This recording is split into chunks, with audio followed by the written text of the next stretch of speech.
So for the month of April, we are doing a little house. And this one is called Our Story. And this can be stitched up in a couple of different ways. So I did this one using established and then the year that I was married, 1984, very good year.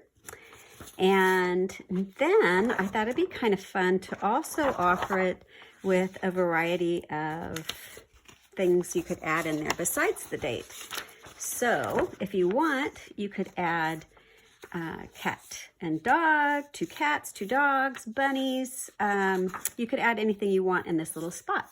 So what I did is I printed the pattern out on a piece of freezer paper. There's wax on the back, and I printed it on the paper side. And this will work in any inkjet printer. Don't use it in a laser printer, because laser printers use heat and the wax will melt, and you don't want that. So if you're going to do a year, what you would need, and if you're going to use the freezer paper method, you would need to trace the backwards one. So what I would do is I would take a piece of paper and draw a line, and then using a light box or a window, I would trace the numbers that are in reverse, like I did here, and just kind of line them up. You can use this line to line up down the road so you can see if you're kind of going in a straight line. And then we'll also do the established with the heart in reverse. And then all you have to do is take your original and what you traced, center it, and then trace it directly on this paper. And then you'll be set for this part of it. Now, if you want to do something else, like an animal, I'm trying to find my pen, just a minute.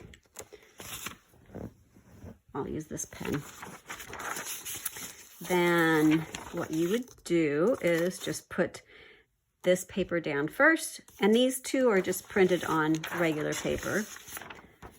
And remember, it will be in reverse. So if you want your rabbit going to the right, you're going to trace the one that's going to the left, because it's going to be the opposite of whatever you trace. So if you want the rabbit, you just line the rabbit up where you want him there. If you want a couple of cats, you can line the cats up right there.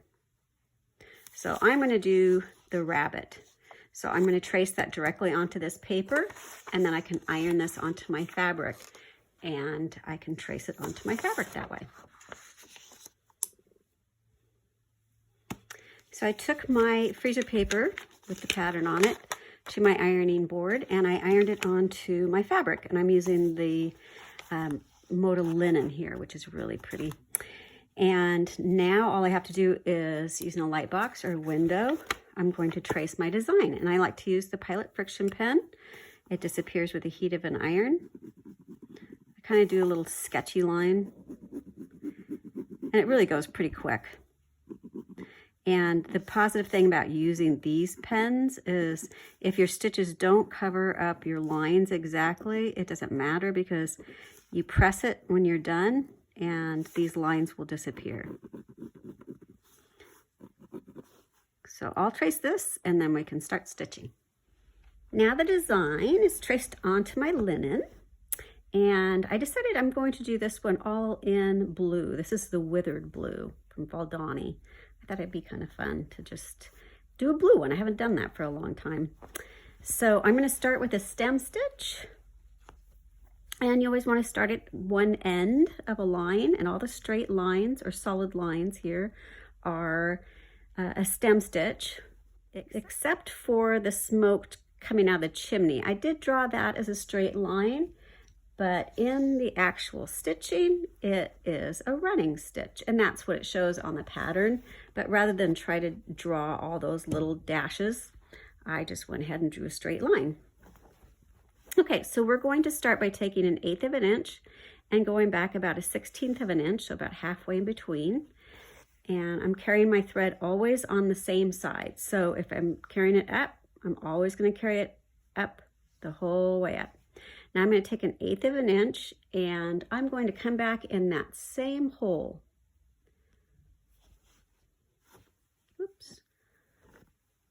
just like that. I'll do that again. So 1/8 of an inch and come back up in the same hole. And that is a stem stitch.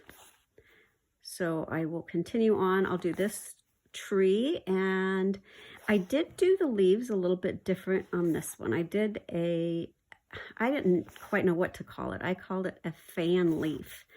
And it's super, super simple way to fill in a leaf. If you want to just outline it, you can, but they're so tiny, it'd almost be better to just do a lazy daisy if you don't want to do the fan leaf. So I'll stitch this and then I'll show you the way I do the leaves. Now I've come to the point where there's a leaf. So I'm going to take my needle back down at the very end or the bottom of the leaf. I'm going to take the needle up at the top of the leaf and bring it straight down into that same hole at the base of the leaf. Now I'm going to take the needle up on one side of where it came out at the top and just follow along the drawn lines so it's a little bit farther down. Now I'm going to take it in that same hole at the base and come up on the other side of the initial line down the center. And down in the base, same hole. Come up on the other side. So I'm just alternating sides. I'm coming into that same hole at the bottom. So it's kind of making a fan. And it's really easy. And you just go back and forth until you get the shape of the leaf. And isn't that a fun way to fill it in? It gives it a little texture too. It makes it stick up a little bit above the fabric, which is kind of cute.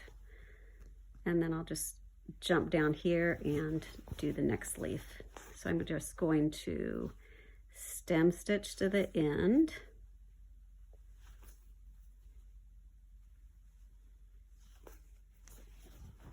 Put my needle down at the base of the leaf, up at the top of the leaf, and then just work my way side to side. So back down in the center.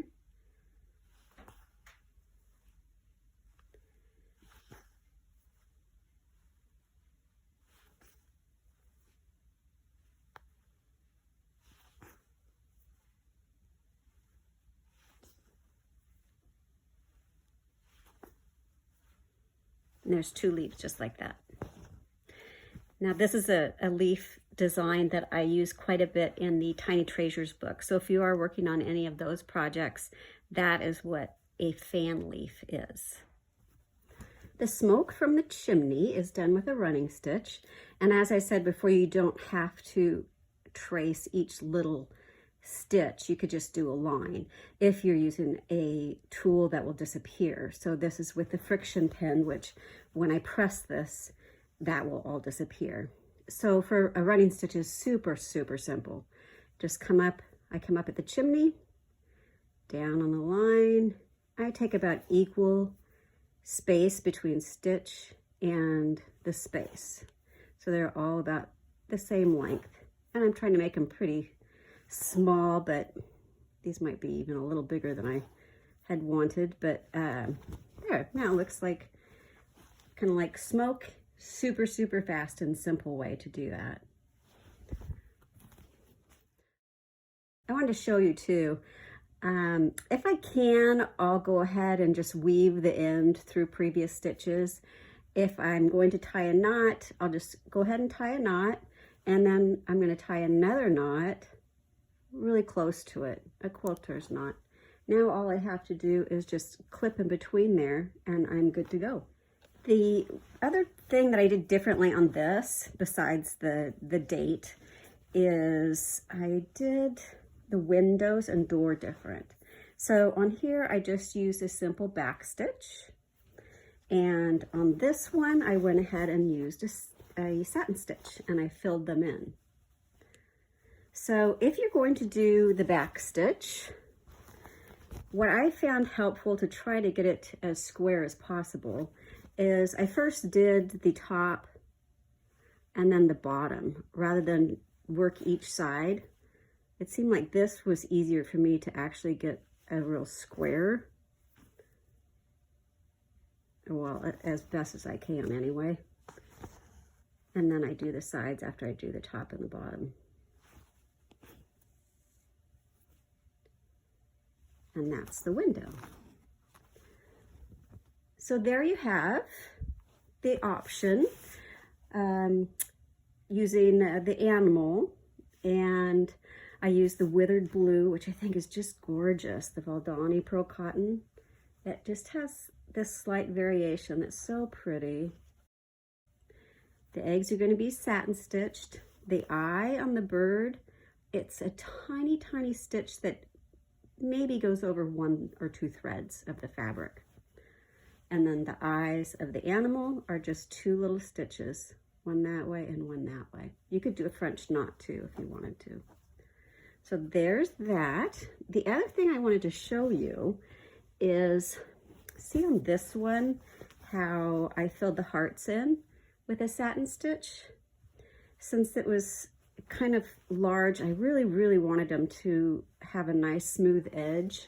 And you can see this one does. This one has a little bit of a messy edge, but I don't get too worked up on that. But what I wanted to show you is, the first thing I did was a back stitch.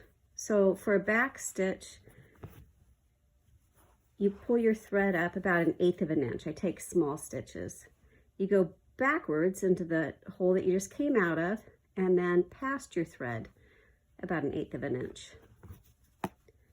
And then back into that same hole again and past it. And now this will have a nice outline, and this is what I can do my satin stitches over. My thread's getting short here, so I'm going to go ahead and get a new piece of thread, and then we'll satin stitch.